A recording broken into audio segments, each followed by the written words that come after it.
Hello hello hello ਜਿਸको ਜੋ ਪਸੰਦ आता है वो रख ले। ਚੋਇਸ ਤੁਹਾਡੀ ਆ, ਭਾਵੇਂ ਇਹਨਾਂ ਵਿੱਚੋਂ ਹੀ ਪਸੰਦ ਕਰ ਲਓ ਜਿਹੜੇ ਵੀਡੀਓ 'ਚ ਨਜ਼ਰ ਆ ਰਹੇ ਆ, क्योंकि मैनू तो यह जहर लग रहा है। इन्होंने मेरी नींद ख़राब कर दी।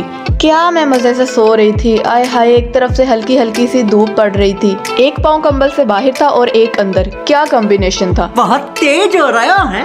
हजे मैं मज़े ले ही रही थी कि मैनू बेसुरी आवाज़ सुनने लग गई। पहले तो मैंने इग्नोर किया कि शायद ये मेरे ख्वाब में ही आ रही है, लेकिन फिर जब वो आहिस्ता आहिस्ता तेज़ होती गई तो मुझे लगा नहीं नहीं ये तो सच में हो रहा है कुछ।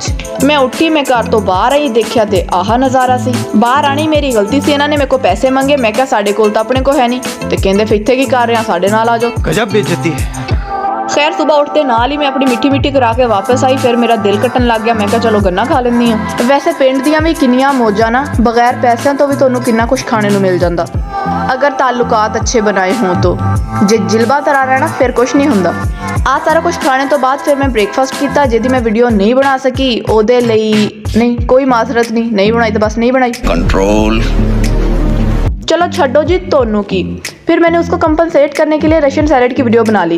ये वीडियो बनती देखी और इसके साथ साथ मैं आपको एक टिप भी देती हूँ। टिप ये आ कि जो तुसी किसी शादी ते जाना जिधर रशियन सैलेड भी सर्व किया हो, तो आपने सबसे पहले उसको एक प्लेट में साइड पे कर लेना है, क्योंकि ये सिर्फ एक ही दफ़ा सर्व होंदा। तो जे तुसी मुहज़्ज़ब बनने के चक्कर विच ना पहलों लिया तो फिर तुसी ये तो महरूम हो गए। घर विच मैनूं जिन्ने भी फ्रूट नज़र आए मैं कट कुट के सिट दिते विच।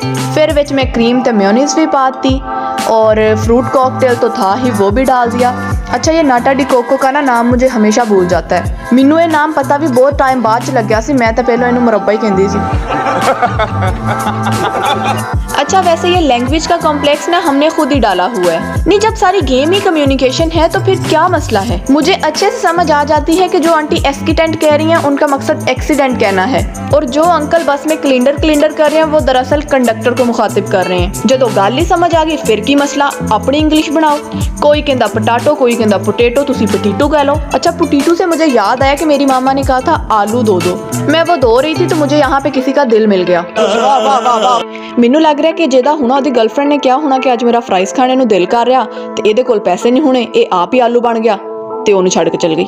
मुझे तो ये सब सोच के बड़ा दुख हुआ। फिर मैंने सोचा कि इसकी आत्मा को जाते जाते शांति मिलनी चाहिए, तो मैंने इसको पानी में रख के अच्छे से बॉयल किया और साथ में इसकी कुछ हमसाइयाँ भी डाल दी। यहाँ हमसाइयों से शायर की मुराद शकरकंदी है। एक कुछ अंग्रेज़ दे पुੱਤ ते पुत्रियां हुंदे आ जिन्हां नूं ਇਹ नहीं पता हुंदा कि शकरकंदी की है, ते उन्हां दी इतलाह वास्ते अर्जा इनू स्वीट पोटैटो कहंदे आ। बस 10-15 मिनट दे विच ये सारा कुछ बॉयल हो गया, ते मैं नमक ला के शकरकंदी भी खा ली ते वो दिल टुटिया आलू भी। लेकिन मज़ा नहीं आ रहा था क्योंकि मैं नूडल्स को मिस कर रही थी। फिर मैं नूडल्स बना ले, एवं मैनू कोरियन बनने का शौक चढ़िया होया सी। वो तो कच्चे अंडे खाते रहंदे, मैं वो तो नहीं सी खा सकती, तो मैं सही तरीके नाल बॉयल करके खा लिया। फिर उसके बाद हम लोग बाजार गए, क्योंकि मैं जिस दिन दी आई हुई हाँ अपनी मम्मा दी मैं जान खादी हुई है कि मेरे को पाने वास्ते कपड़े मुक गए। मेरी बहनों ने मेरी मामा को वर्गलाने की पूरी कोशिश की कि इसके पास अभी बहुत कपड़े हैं, ये जानबूझकर ड्रामा कर रही है। लेकिन मैं सुबह दोपहर शाम इन्नी दफ़ा मम्मा नू किया ना कि मान नहीं गए। फिर उन दोनों ने ना फिर गुस्से में आके मुझे दरमियान में बिठाया हुआ था और खुद साइड्स पे बैठी हुई थी। लेकिन मिन्नू बड़ा मज़ा आ रहा सी क्योंकि मैं अपनी शॉपिंग करने वास्ते चली सी। अच्छा अपने बचपन में मैं ये पंखा उड़ाया करती थी और आजकल बातें उड़ाती हूँ, इतना कोई डिफरेंस तो नहीं हैगा। मैं बाजार आई तो मुझे ऐसे लग रहा था ये जगह पहले देखी हुई है, लेकिन इतना कुछ याद नहीं था क्योंकि मैं काफ़ी अरसे के बाद आई थी और यहाँ भी काफ़ी कुछ बदल चुका था। अब फिर अंदर जितने भी मेरे भैन भरा चाची ताई खाला मामी खड़े सी ना, सब दे नाल मैं मिली।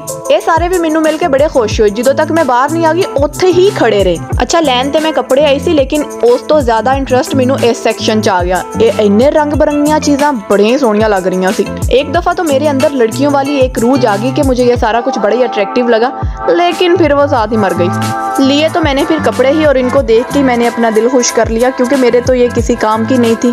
मेरा केड़ा अपना घर आ कोई। 10 दिनों वास्ते मैं घर मेहमानां दी तरह आंदी हाँ, फिर होस्टल। कितनी दर्दनाक कहानी है मेरी। खैर तुहानू की लगे इहदे नाल, है ना। चलो छड्डो जी। फिर मैं घर आई ते आके खाना खादा ते मूंगफली थोड़ी जी खा के फिर मैं सो गई। सुबह उठ के मैं की किया ये अगली वीडियो च। उदों तक टाटा बाय बाय।